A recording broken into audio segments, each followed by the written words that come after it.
an iconic species that we could lose and all of the palaver if it's that. So I think we really need to, we've got onboarding, I guess, next week, our new communications person, like we just got the deputy and then there's the new head of I&E. I mean, to me, this kind of stuff is purpose built for GIS storyboarding and storytelling and story mapping and all of that because they're moving. So you can like follow them. And I mean, everything about this could be so cool and could come to life in a way that would be interactive and would engage people. And people would know all the good work that you're doing and how much peril they're in. Because I really think we are at tipping point from everything just, I guess I'm one of the 900 people out of 4 million that looked at your webinars. Like, it's not a huge amount, but those of us that did, I mean, like, it is just so very clear that they're being squashed on either side of their reproductive cycle. And there's mountain bikers, basically circling them and like all of this that is happening. But so few people know. And so few people are aware. They just think that there's just emptiness out there in the desert. And it's not. It's very alive. So I think that what I find most pressing about this is getting it out there. And that's why I kept asking you, if I just dropped in on this, how would I get there and know what any of this is? And how this is a change from what? Like, I think that to me is the piece that's missing from all of your hard work is that now what, or how do I, some kind of bullet point, something to get me in the right space. So, but I applaud, and that's why I really want you guys to find a way to get it out there, because I don't want all your good hard work to go for nothing. It's too good. Did you want to comment? If I could real quick, Sure. Chair Wall, Sure. Commissioner King, I agree, and you make a very good point. Something like a story map would be wonderful for this, and we'll work with our I&E on that. And it's really two-part. One is having folks that have the expertise to help us tell that story, and then two, figuring out how we can get that in front of people, which would mean likely working with partners. We reach a certain segment of the Oregon population with our webpage, but our partners reach others. And so there's a lot for us to work through on that, and appreciate those comments. And if I may, just also now having a little bit of time to do that. Good point. I think we're about ready for a motion, but could I just ask one last question to you, Brian? And that is, you heard some comments from Doug Cottom, who has, lots of experience in this. Is there anything, some of that was amplifying what you three have been saying, but there was a little bit in there about the corridors and going to the legislature and a couple other things. Is there any last thing that you wanted to say relative to what Doug talked about? Chair Wall, if I could, and just real brief so that we can move on. Doug made some very great points. This one, I don't want this to be just a document. This is something that we have to implement, and we have to work with partners to implement, and we need people there helping us to achieve these. Improving mule deer populations is not something that happens just because people want it to happen. We've wanted it to happen for a long time. This is a matter of, really doubling down, working through those partnerships. We're not necessarily going to change climate change, but we have to mitigate the effects of climate change, and we have to make sure the animals can move as the climate changes and habitat conditions change. And so Dr. Cottom made some very good points there, and I'm not going to refute any of his points. They were great, but I will say, now is where the work starts, and now is where we really need partners there with us to accomplish some things. Thank you. Dr. Whitaker. Chair Wall, I would add specifically with the migration, the corridors, and the stopover area, now that we pretty much have a statewide analysis completed, and we have it all coordinated into one central location, and it's already being used in our communications and our interactions with our partners, our ODOT. It's right into the, it was a real critical part in the PWCA analysis. Rachel's incorporated all of that analysis. So it's already in that pipeline in those areas where it can be used. We haven't done it legislatively, but that's kind of an independent process. But that's an important point. Thank you. Yeah, that's great. Thank you all. I think if someone is ready for a motion, I think we're there. Who would like to make the motion? Yeah, I'll read it. Oh, certainly, absolutely. I move to amend Oregon Administrative Rule Division 190 as proposed by staff to revise Oregon's mule deer management plan goal, plan objectives, issues and strategies, and population and bug ratio management objectives. Second. You Sorry, gotta Commissioner love Lamhart. our hybrid system. So it has been moved and seconded twice that to amend the Oregon Administrative Rule Division 190 as was read into the record. And I think on this one, we will do a voice vote. Selbrink, Yes. Labhart, Yes. Khalil, Yes. King, Yes. Hatfield Hyde, Yes. Wall. Yes. Thank you all. That's unanimous. And we will move on to, Madam Chair, if I could just mention that the YouTube has gone down again. Oh. And if we could take just a 5-minute break, we could Sure. get it restarted. So okay, apologies. 5 minutes. Director Colbert? Yeah. There's a couple other things that I want to mention. We are going to reboot the YouTube stream, but the folks that are online for Teams, someone has got a together mode turned on.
And similarly with the low numbers, that's not universal. All of our populations took a dive during the last ocean downturn. Some of them have been a little slower to bounce back than others. So during that review, just kind of some of the outcomes we saw, I mentioned a little bit ago that we saw a need to modify the strata-based approach, and I mentioned part of why was that not correlating very well together like they had been, or like we thought they would in the future.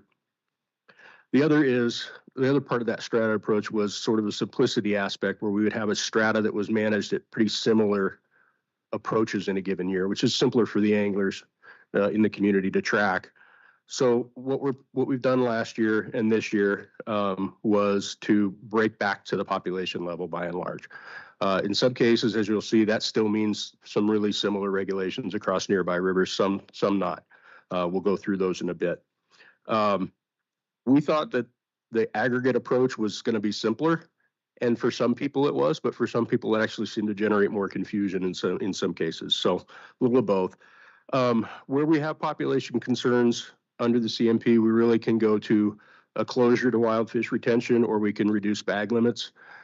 We could do season date changes, and we've got an example of that in here, but we generally don't do a lot of that. I'll note that a lot of season date and boundary changes had been made prior to now, many years ago as part of the CMP development, and had already been implemented. So these actions are on top of those earlier ones. In terms of public outreach, last week we did a number of webinars and surveys to kind of gather some information and share information with folks. And then we brought temporary rules to the commission, which you ratified. And then later in the year, I think it was August, during the permanent rulemaking process for fishing regulations, you approved the approaches that break apart some of those aggregates and bag limits. And so we're here to bring those back for you today for your consideration. Sorry, Chris, to interrupt. Could you say that last sentence again?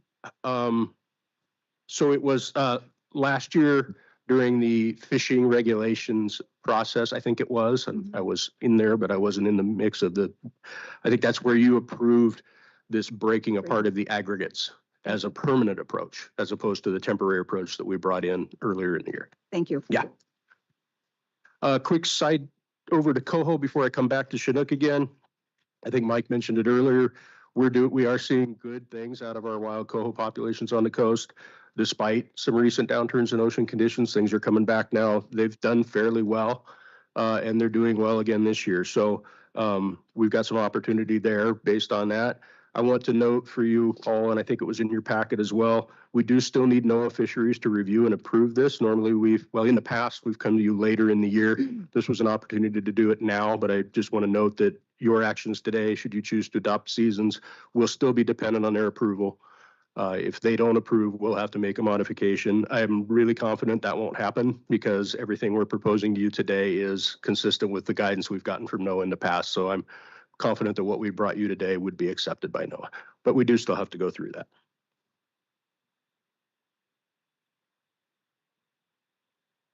Okay, now on to the proposals. For fall Chinook, there are some differences from last year, but across the coast, things do look fairly similar at a population scale. And so what we're bringing you this year is very similar to what we did last year for the most part. We do still have a few populations that are low and appear to be kind of recovering, but maybe a little more slowly than we'd like. So we're going to be precautionary on that, or we propose to be precautionary on that. And I'll go through those in the subsequent slides. As I mentioned for coho, they're doing well, so we have a little bit more opportunity to provide this year, and I'll mention what those are as well. Not large changes, but some improvements. Okay, before I ask you to look at these slides, I want to give you an orientation on what you're seeing here. You've got some slashes and things. So you see, for instance, in the Nicanacum River, under the heading of wild Chinook, a 1/2 is a 1 fish per day and a 2 for the season limit. And it applies during the dates off to the right, August through November.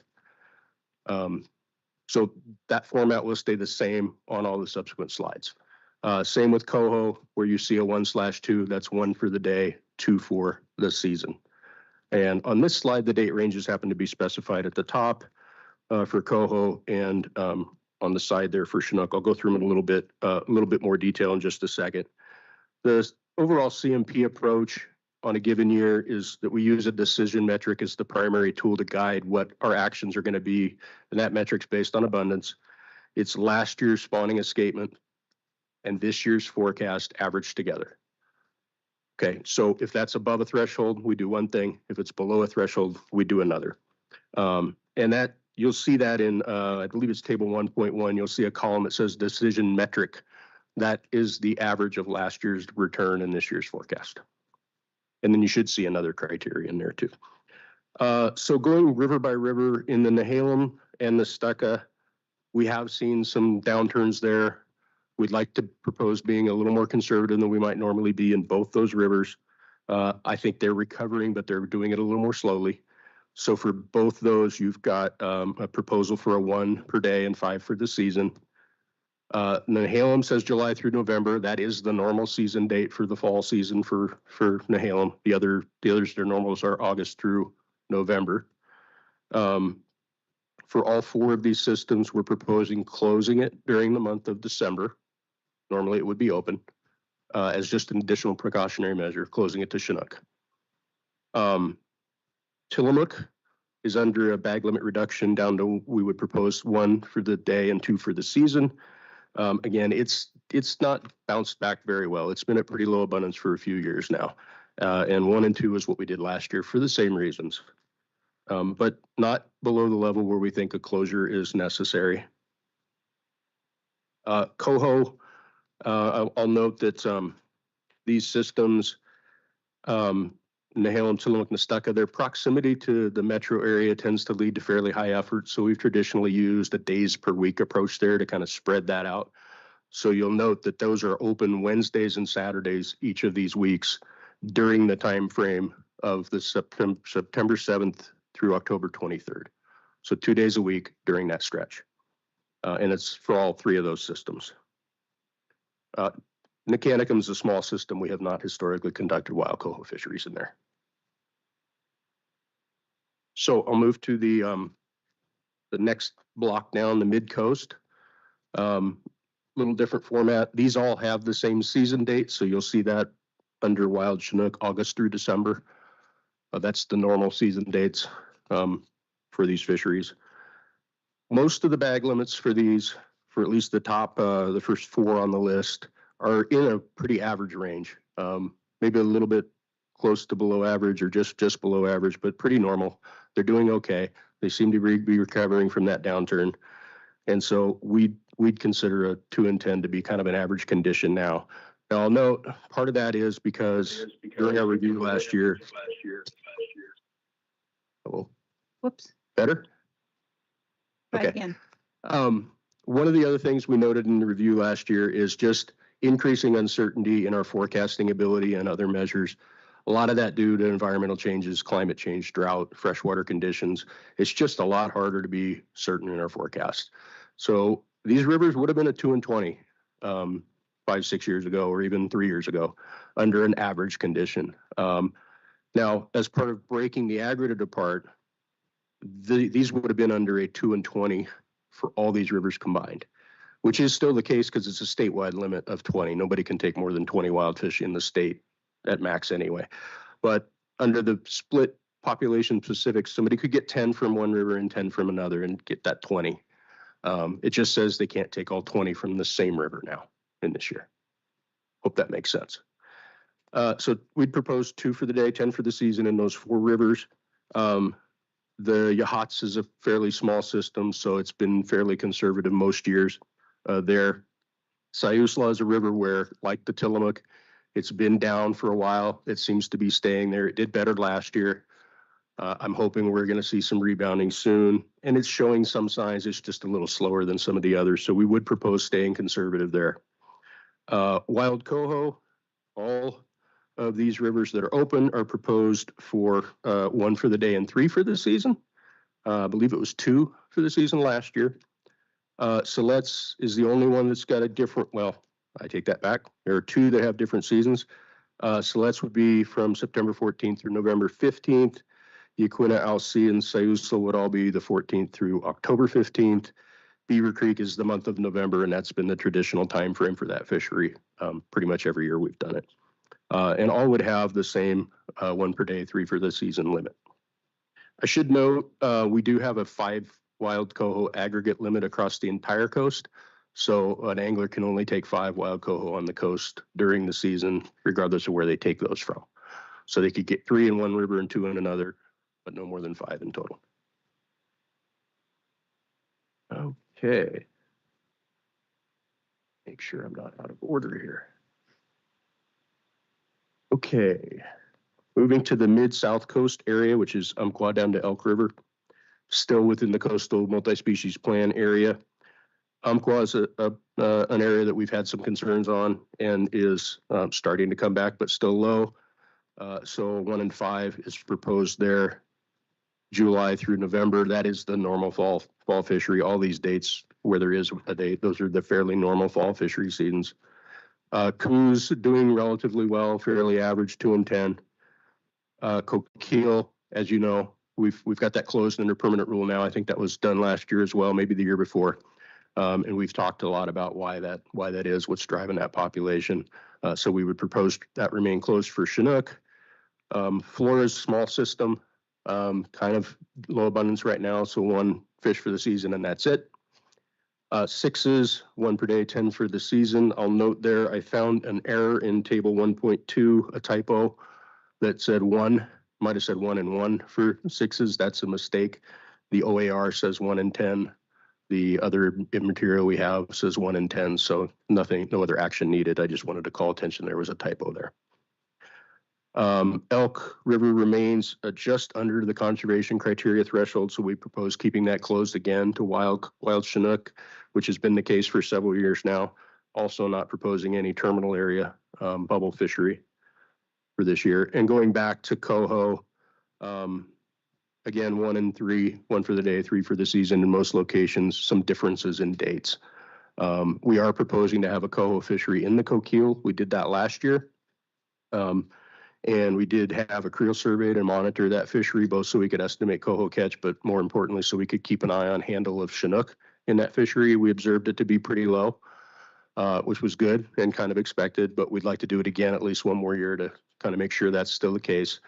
Not shown on here, we did, after discussing with some local folks, we did add some additional area to that fishery from what it's had in the past. Normally it's been, or at least last year, it was upstream of Highway 101 in near Bandon. This year we'd take it just down to the jetty mouth, which adds a few more miles and puts a fishery in the bay, but shouldn't really affect the fishery that much in terms of harvest. Just a little more area and opportunity. Let's see, I think that's it for that. So I will move to the south coast. Okay, so we are now moving from the coastal multi-species plan governed rivers to the rogue plan covered rivers, which is slightly different, but pretty similar. Like the CMP areas, it has a scaled response. It's just not as granular. It's pretty much is it below the closure threshold or is it above? And in table 1.3, you'll see a different metric that's called, I think, the conservation status. That's the same as the decision metric from the CMP rivers. It is last year's return averaged with this year's forecast. Don't know why we named them something different other than we did one in 2012 or something and the other in 2014. I don't know. Would be helpful to call them the same thing, but they are essentially the same calculation. And then you'll see a conservation status criteria. That's the trigger level. That's the threshold. So if that average is above that, it's an open fishery. If it's below it, it's closed. For the rivers listed here, the only one that's below it is Hunter Creek, and we would propose to have that closed for Chinook. These are in the ESU where we don't have wild coho fisheries, so you don't see a coho proposal here. It's just a different ESU, not doing as well as the more northerly portions, so we don't have a proposal there. And the dates and bag limits are relatively normal for these populations, so nothing unusual there, again, as I said, other than Hunter. Oh, I will mention Chetco is a place where we sometimes have a terminal bubble fishery, and we're not proposing one of those for this year either. It's got to do with the status of the Windchuck, which is okay in terms of its own fishery, but it contributes, and I don't know quite how, But within the plan, there's some thresholds within the Winchucks population to the whole for the Chetco that we're below. And so we don't recommend a terminal fishery under those conditions. And with that, I'd be happy to take any questions. Couple, the people might be getting a couple. I want to say two things on this one about the way the staff approached this that I think were to be noted and appreciated. One is that just the recognition of it's getting harder and harder to tell the future from the past.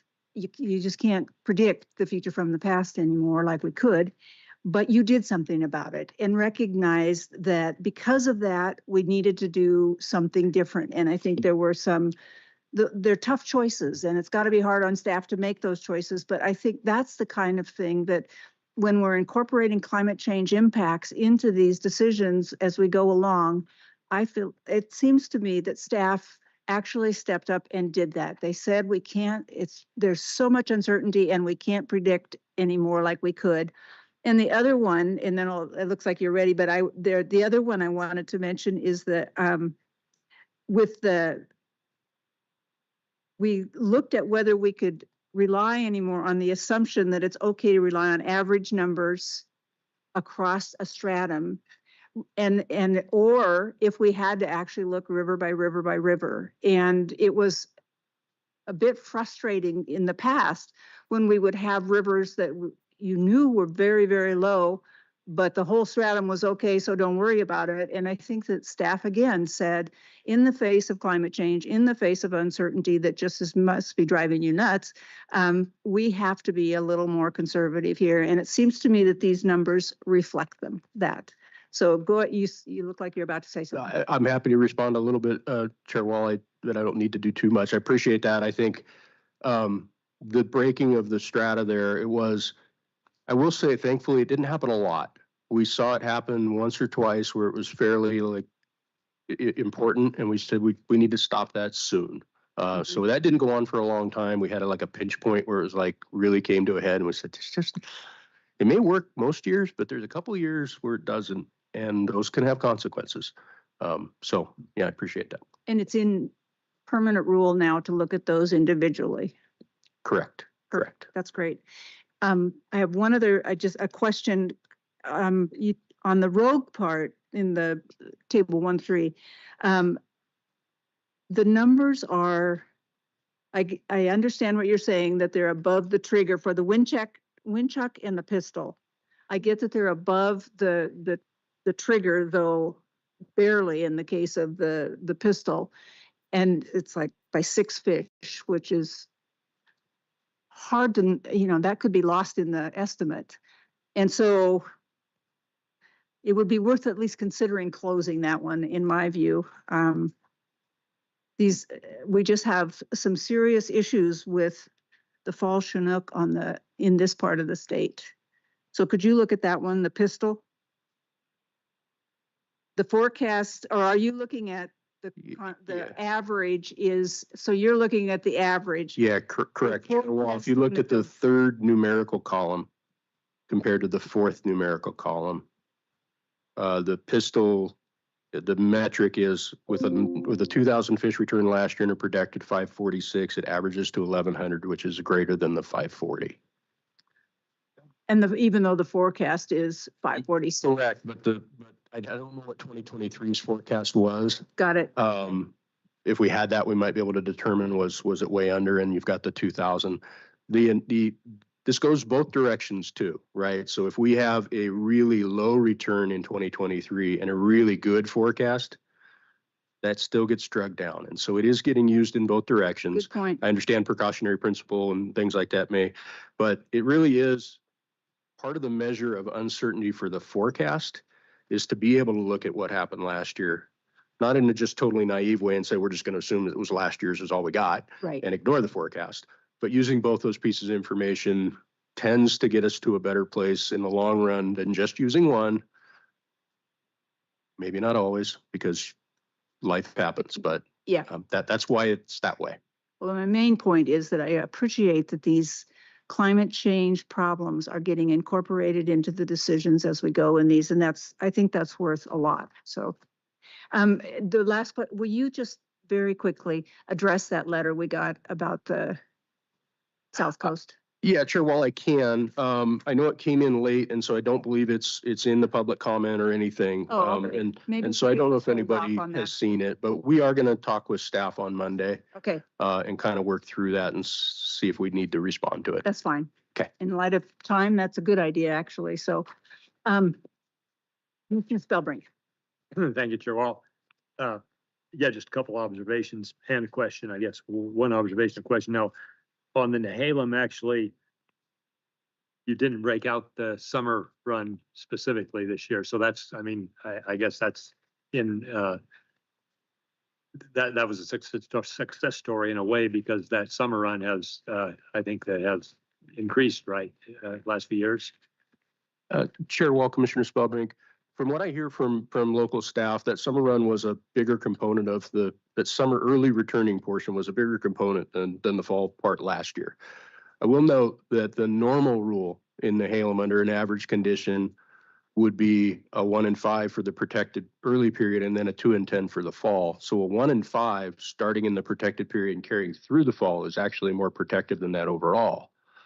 And that we're comfortable with because it's still kind of down there where we want to be conservative. Sure. So you're correct, but in fact, I think it is more conservative than what it would have been had we gone back to the old way of doing it. And I think It's also a lot more enforceable. And I think it reflects what was experienced last year. The early run was good, and then the later run seemed like it was not as good. So anyway, and then the other thing was on Elk River, on the hatchery Chinook, it's closed for wild fish, but on hatchery Chinook in the past, was that a temporary rule where they moved it to 3 to take advantage of the hatchery component?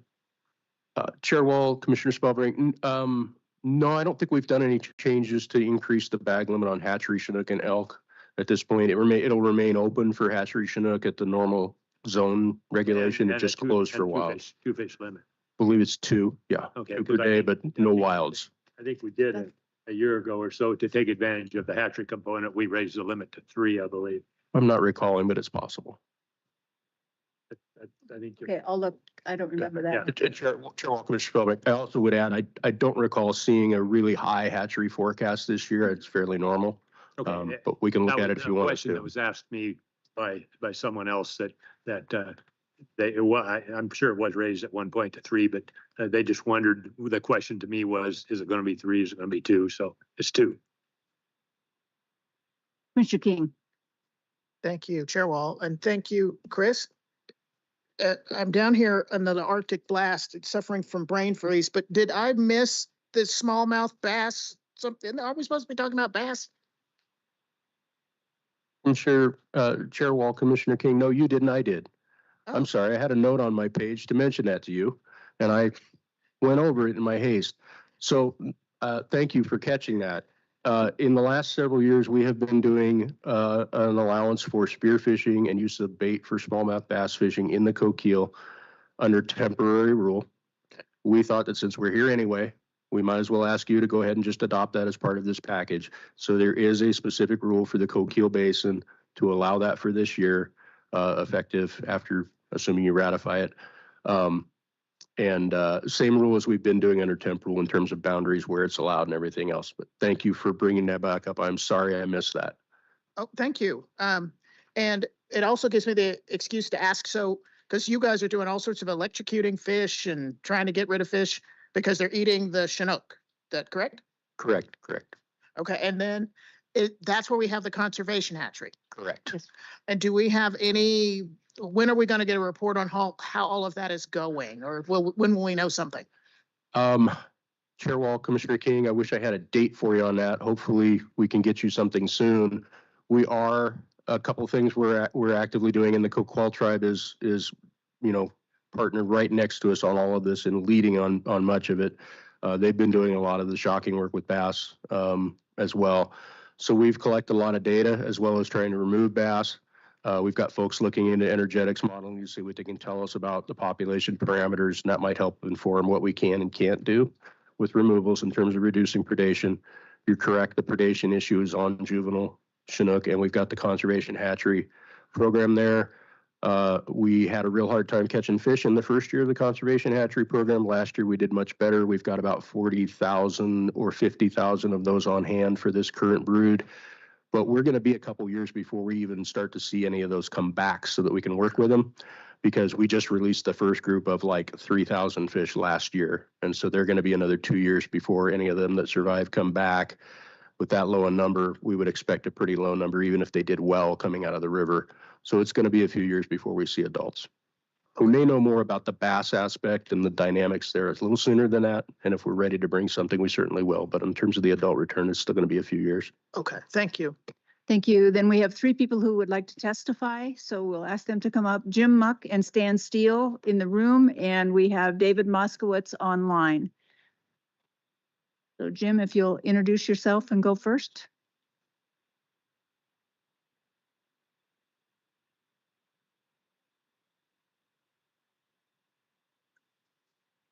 Hi, my name is Jim Muck. I've been working 28 years with ODFW.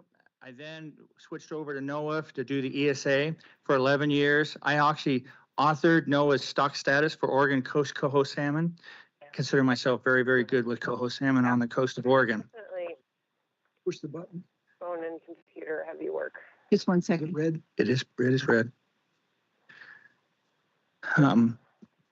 I'm here today to wish for to expand the harvest on the Coos and the Coquille basins.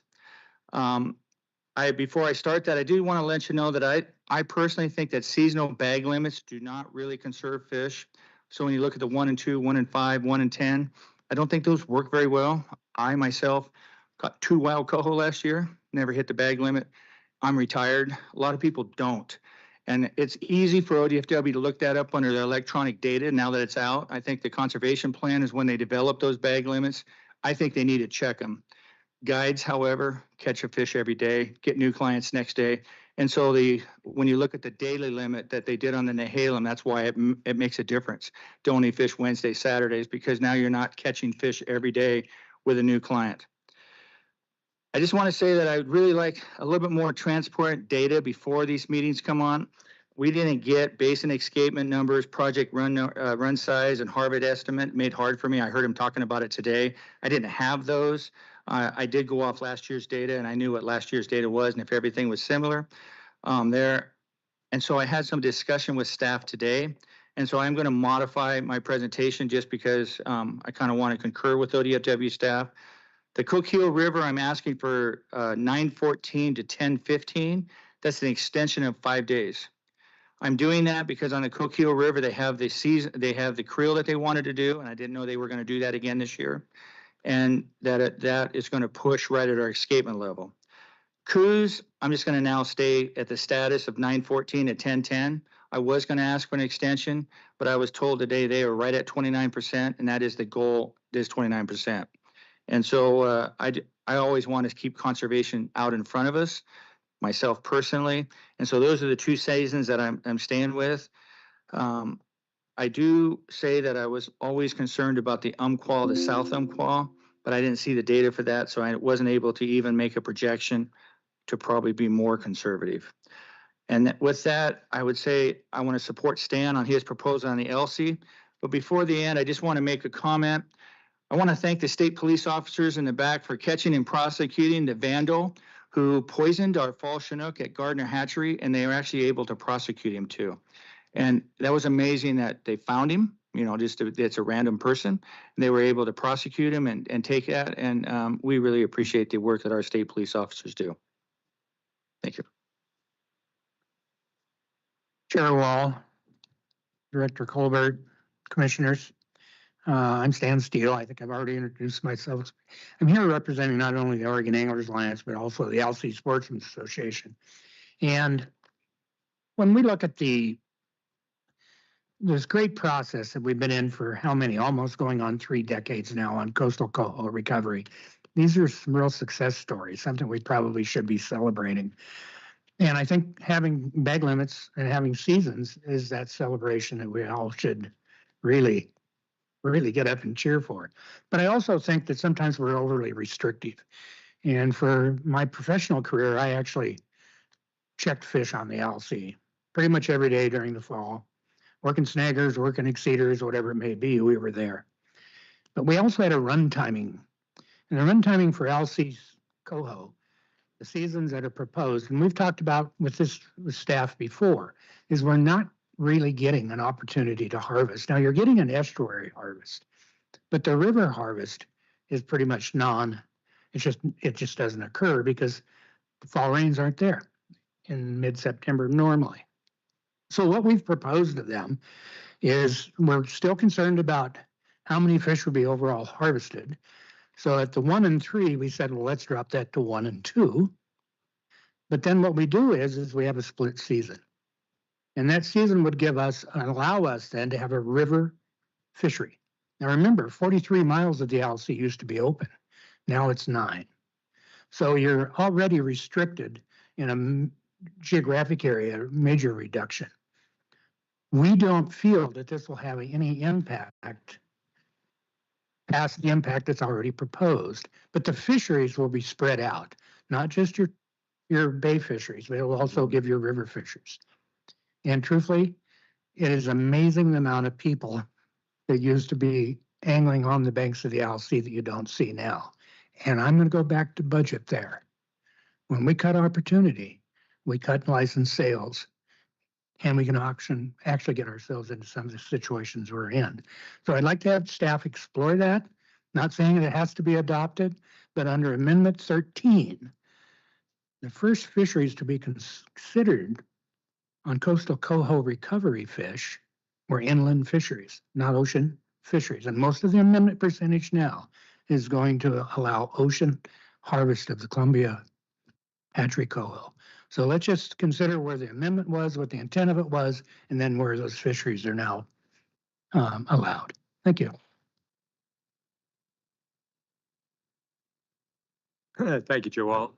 Actually, this question was for Jim. Hearing that he was working for NOAA and involved in the coho listing stuff, I guess the question I had for you, if you can answer fairly rapidly, is where are we at on delisting coho? We must be, I'm guessing that we're fairly close to meeting that objective. Yeah, I can really quickly do that. When the graph came up that Chris put up, the year 1997, I believe, when we only had 30,000 fish, all those fish were in the Coquille, Coos, the lakes, a little bit in the Umpqua, Southern Oregon. Those fish then have recovered upstream into the Tillamook and others. Now at our status is every stratum qualifies. When I did their status report, the only thing that held them down was habitat. They wanted a little bit more surety with the private forest accord, the Elliott State and the Tillamook Accord and the federal lands. We should be there right now. I always say this, we've modeled out coho that they're sustainable in 19 of the 21 populations now for 100 years. If they're sustainable modeled out for 100 years, doesn't that mean the habitat is sustainable too? So in my opinion, they're ready to delist. Thank you.